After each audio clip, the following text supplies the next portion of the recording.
Our next topic, and to chair this session, I'd firstly like to invite Dr. S.C. Yadav, who is Assistant Professor at Saharsa Medical College, Dr. Alka Singh, who is the Professor of Pediatrics at NMCH, and also Dr. Chandra Mohan, who is the Professor of Pediatrics at AIIMS Patna.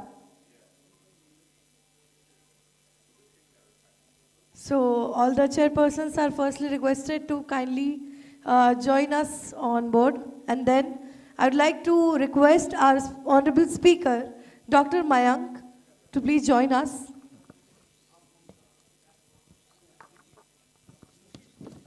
And again, I'd like to repeat the topic. The topic is utility of genetics in pediatrics, and our keynote speaker is Dr. Mayank. So first of all, I'd like to request all the chairpersons to please introduce everyone in the audience about Dr. Mayank. Thank you so much. Over to chairperson. Thank you.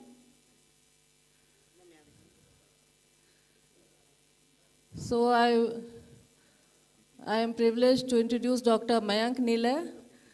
He is MD Pediatrics and DM Medical Genetics, Senior Consultant Genomics at Agilus Diagnostic Limited, Consultant Clinical Genetics, Sant Parmanand Hospital, Civil Lines, Delhi.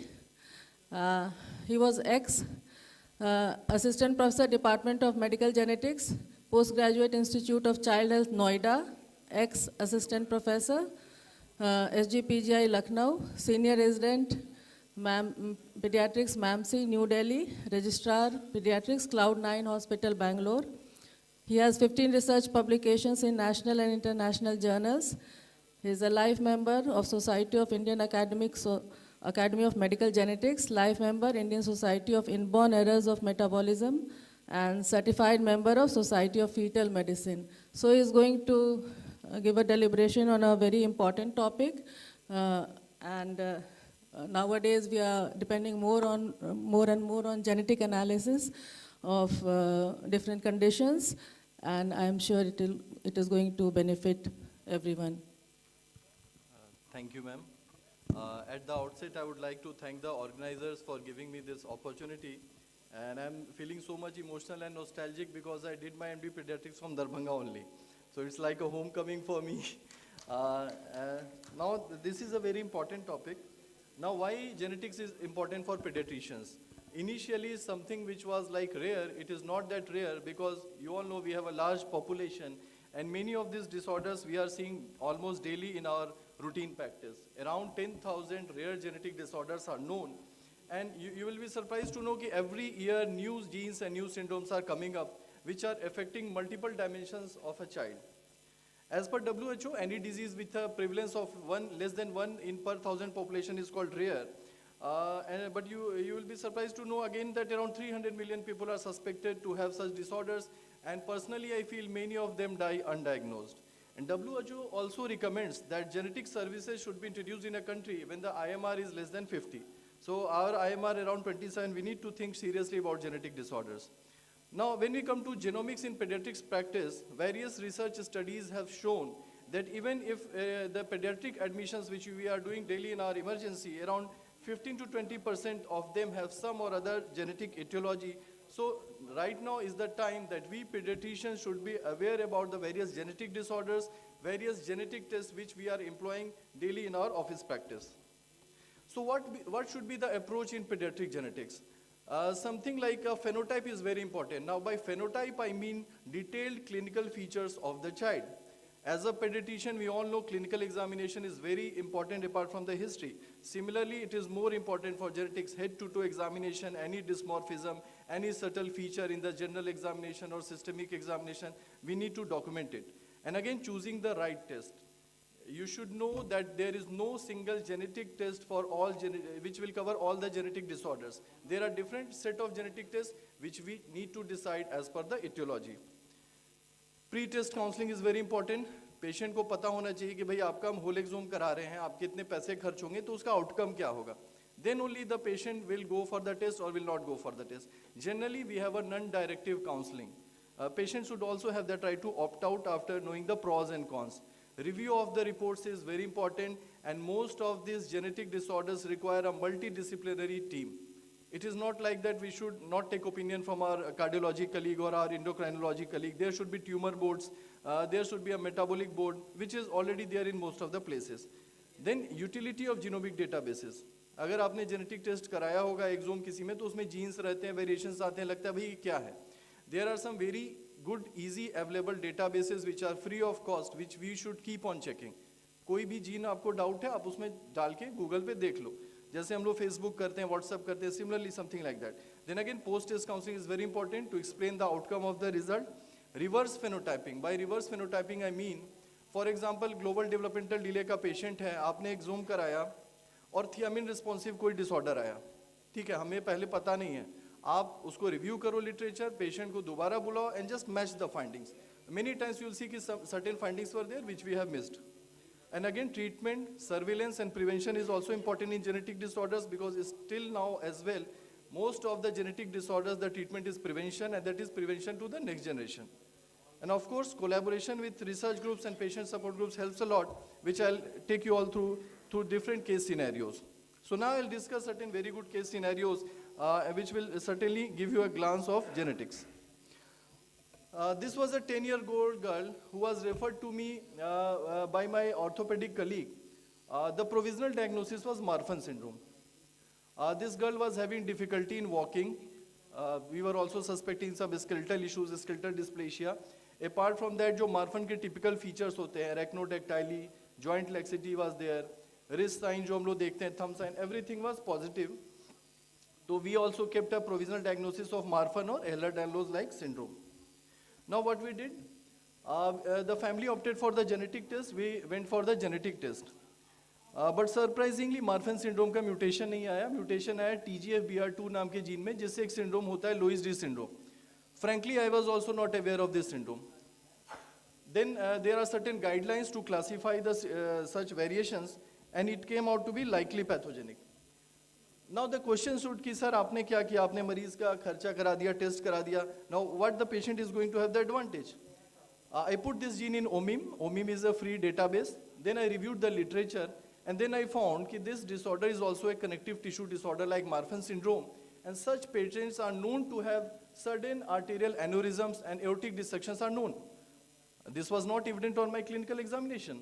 Then what I did, I took the opinion of my cardiology colleague, we went for a CT angio, and we found that aortic root dilatation was detected, and losartan is known to work in such condition. We started the child on losartan.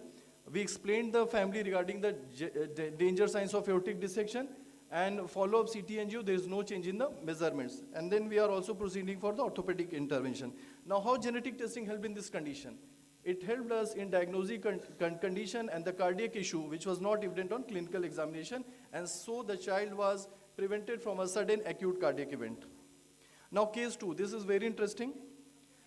This was a child who was referred to me by a pediatric neurologist. Generally जब genetics का दिमाग में आता है, तो हमें लगता है भाई dysmorphism होगा, बच्चा टेढ़ा मेढ़ा होगा, हर बार ऐसा नहीं होता. This child was having involuntary movements, poor growth was there, language delay and hyperactivity.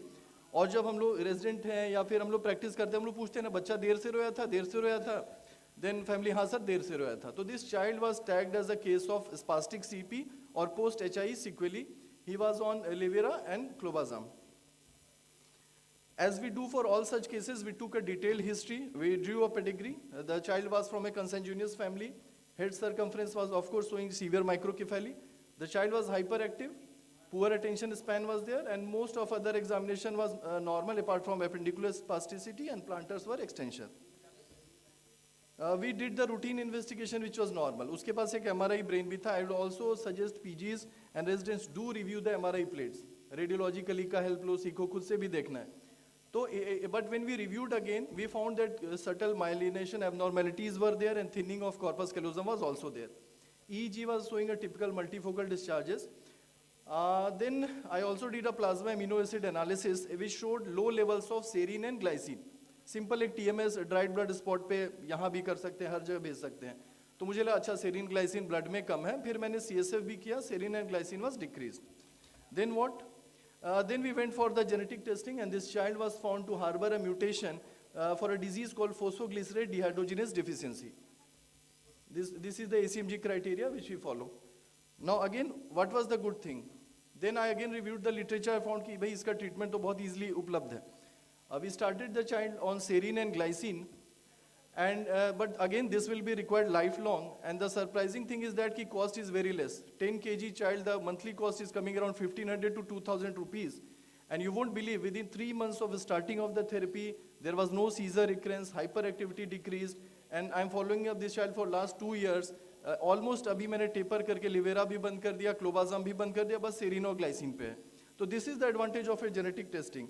And why I want you all to know, because many times we diagnose patients with CP कि भाई birth history delayed है, cerebral palsy है, कुछ नहीं हो सकता. No, especially अगर MRI brain normal है, typical changes birth asphyxia के नहीं है, do think about inborn errors of metabolism. There are some conditions which mimic a CP.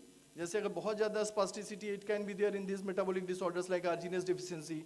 Then some conditions in which dystonia can be there, and most of these are inborn errors of metabolism which can be treated with certain modification in diet or certain supplementation.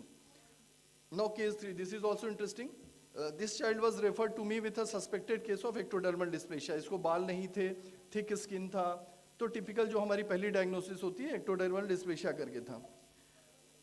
We got the genetic test done, and LMNA gene में एक known mutation आया which causes a disorder called Hutchinson-Gilford progeria. वो आपने एक movie देखी थी ना अमिताभ बच्चन की, पा करके था, तो सेम डिसऑर्डर. तो भाई ठीक है, हमने जेनेटिक टेस्टिंग कर लिया, आगे क्या? Then I reviewed the literature, I contacted the geneticists worldwide. Then I found that इसकी एक थेरेपी है, lonafarnib therapy, which is a farnesyl transferase inhibitor, and there is an international progeria foundation which is providing this medicine free of cost.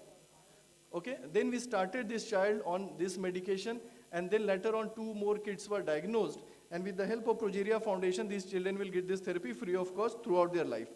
So with this case, we learned the technique of collaborating with national and international patient support groups to get medication for our patients. Now case 4, this is also very interesting. This was a child जिसको first 5 years of age में recurrent infection, recurrent otitis media, recurrent chronic diarrhea हो रहा था. हर बार वो acute treatment होता था, and pediatrician used to reassure कि ठीक है, बच्चा बड़ा हो जाएगा, ठीक हो जाएगा, कोई बात नहीं है. But the family was worried every time. But at 5 years of age, the child started showing the typical course features which are seen in certain lysosomal disorders like mucopolysaccharidosis. Okay, then he was having those difficulty in his joint movements and all, and the child was referred to orthopedician. So there are certain red flag signs which when present we should think about mucopolysaccharidosis, like coarse facial features. Now why I want you all to know this, because typical coarse features in MPS disorders they generally appear by 4 to 5 years of age.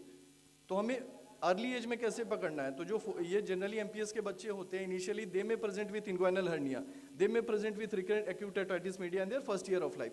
So keep a high index of suspicion. And what I want you all to learn कि अगर normal treatment से कोई बच्चा respond नहीं कर रहा है तो do think about that case और वर्कअप कराएं ताकि अर्ली एज में डायग्नोसिस हो. Now why early age of diagnosis in MPS is important? ये तो स्केलेटल सर्वे किया उस पेशेंट का, जो टिपिकल फीचर्स होते हैं वो उसमें दिखे. Now, why early diagnosis is important? Because most of these disorders have an enzyme replacement therapy.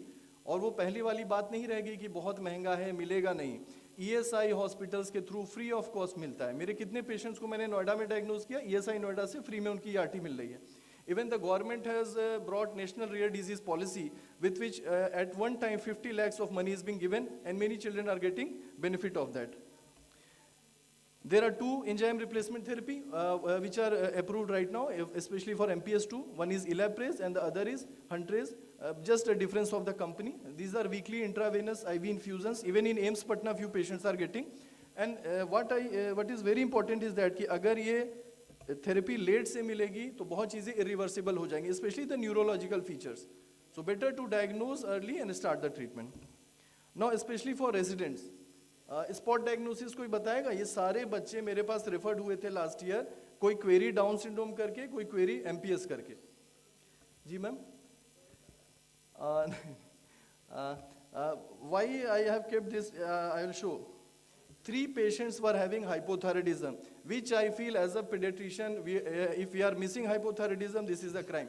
So beautifully shown in previous presentation, especially last kid was 11 years old. ये तो छोटे थे, especially the second and the fourth child. Why this is a crime? Because we all know कि thyroxine कितना सस्ता इलाज है, ठीक है?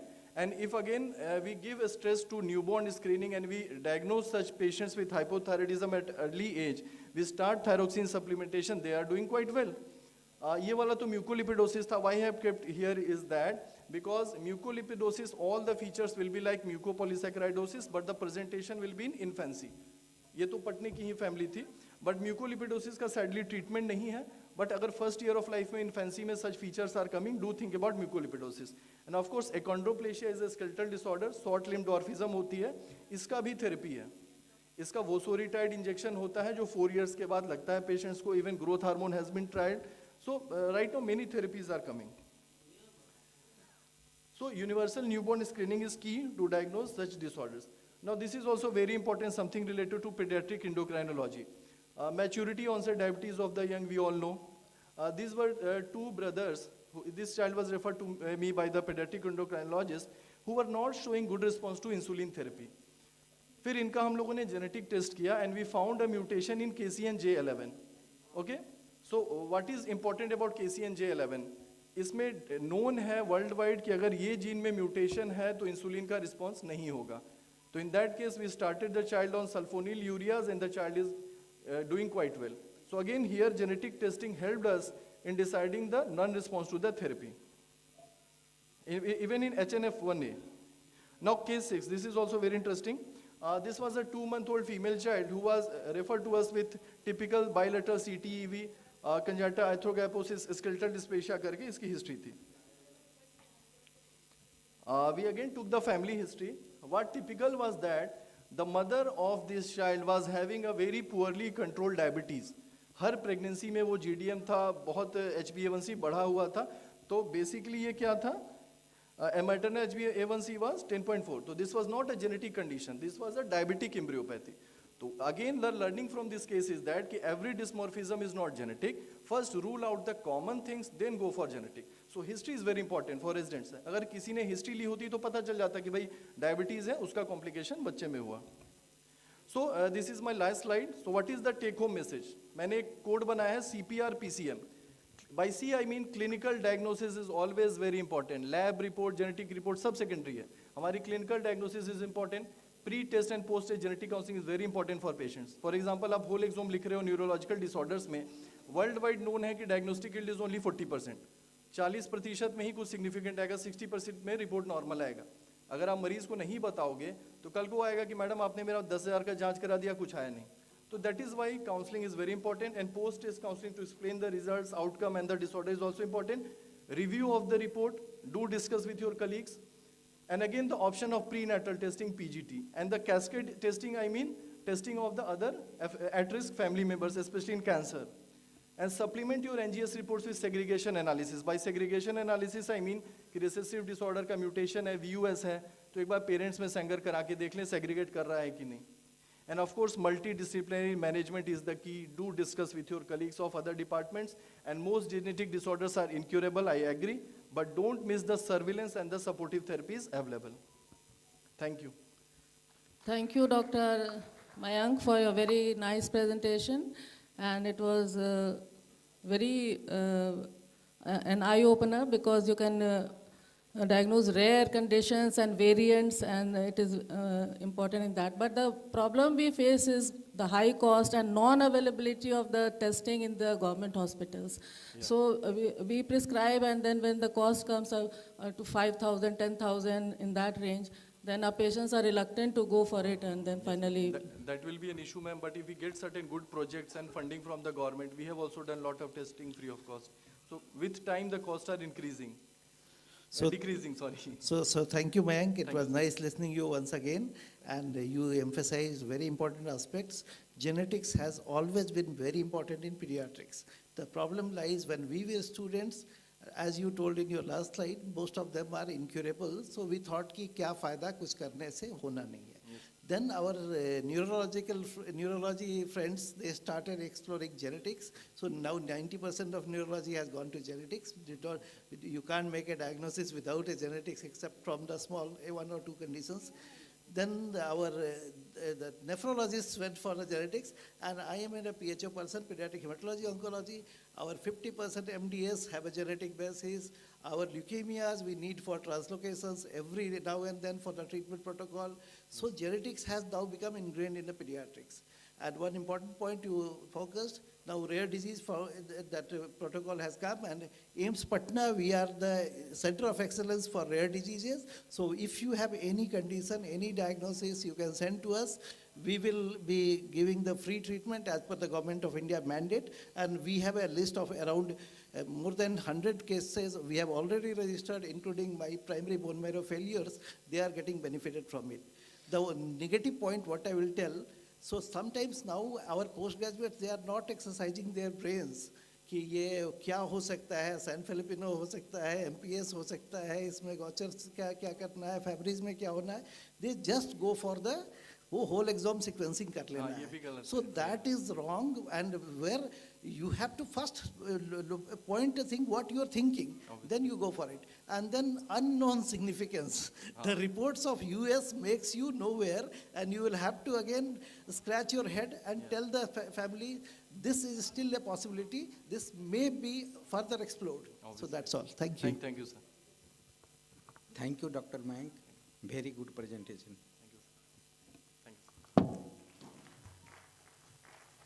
Thank you so much, sir. Thank you so much to chairpersons. And now I request everyone to collect your mementos from the back side of this hall, and then to continue the session and to take the event to its next segment and to discuss on the next topic, that is bleeding disorders in children.